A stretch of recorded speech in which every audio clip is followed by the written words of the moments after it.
আমাকে যে একটি লোক মানে হচ্ছে আমার আপত্তিকর জায়গায় যে টাচ করে আমাকে ঘুম থেকে জাগায়। ঘুম থেকে জাগানোর পর আমি একটু উঠেই মানে ঘুম থেকে উঠেই দেখি যে গাড়ির দরজা জানলা সব অফ, ইভেন আমার সাথে মানে খারাপ কিছু করার চেষ্টা, ধর্ষণ করার চেষ্টা করছে। তারপরে তাদের মোবাইল ফোনটা ছিল, তো সেই ফোনটা দিয়ে আমি আমার হাজব্যান্ডকে কল করি। তো ওকে কল দিয়ে আমি শুধু এতটুকু বলছি যে আমি হচ্ছে এখানে আছি, এই কটটার এখানে আমার সাথে একটু প্রবলেম হয়েছে, তুমি একটু এখানে আসো।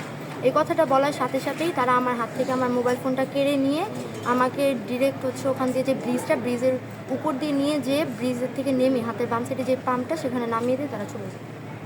আচ্ছা, তাদেরকে কি আপনি পূর্ব থেকে কোনো পরিচয় আছে বা চিনতেন এরকম কিছু? না, আমি তাদের কাউকে চিনতাম না। আচ্ছা, এখন যাদেরকে দুজন এখানে ধরে এনেছে কোনাবাড়ি থানা পুলিশ, তাদেরকে কি আপনি শনাক্ত করছেন যে এরা ছিল এখানে?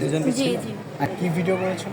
ভিডিওটা করেছিল হচ্ছে আমার মুখ দিয়ে আর কি অনেক জবানবন্দি নিয়ে আমাকে বলছে যদি বাঁচতে চান তাহলে হচ্ছে এখানে আপনার এখন জবানবন্দি দিতে হবে, আমরা যা বলি তাই। আপনি কি ধরনের জবানবন্দি দিয়েছিলেন বলে আপনার মনে তারা আছে কি? হ্যাঁ, তারা আমাকে শিখিয়ে দিয়েছিল আমি যেন বলি যে আমি হচ্ছে তাদের বাসের মধ্যে উল্টাপাল্টা মানে খারাপ কাজ করেছি, তার জন্য তারা আমাকে ধরেছে। এই ধরনের স্বীকারোক্তি নিচ্ছেন? জি। আচ্ছা, কোনাবাড়ি থানায় যে আপনি একটা অভিযোগ করছেন, সেটা কি মর্মে অভিযোগ করছেন? শ্লীলতাহানির না দর্শন চেষ্টা?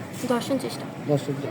আচ্ছা, অনেকে কমপ্লেন করতেছিল যে পুলিশ আসামি ধরতে ইতস্ত বোধ করতেছিল, এরকম কিছু। আপনি যদি এই বিষয়ে কিছু বলতেন। আমি আসলে এই বিষয়ে আমি কিছু জানি না তো। আচ্ছা, আপনি অভিযোগটা করে যাওয়ার পরে কোনাবাড়ি থানা পুলিশ ওখানে কোনো আইনি সহযোগিতা কেমন করছে, কোনো গাফিলতি করছে কিনা? না, তারা কোনো গাফিলতি করেনি। এটা কি 10টা? এটা হচ্ছে ঘটনার সময়। জি। আর আপনি কয়টা বাজে উত্তরা থেকে উঠেছেন? আমি উত্তরা থেকে উঠেছি আনুমানিক 6টা। 6টা। আর আপনার ঘটনা ঘটছে আনুমানিক 9:30 থেকে 10টা। 10টা। আচ্ছা, যেই মোবাইল নাম্বারটা পাইছিলেন ওই মোবাইল নাম্বারটা কি পুলিশের কাছে হ্যান্ড ওভার করছেন? জি, মোবাইল নাম্বারটা পুলিশের কাছে। আচ্ছা, আসামি কে ধরে দিয়েছে পুলিশকে, না পুলিশ গিয়ে ধরে নিয়ে এসেছে? পুলিশ গিয়ে ধরে নিয়ে এসেছে।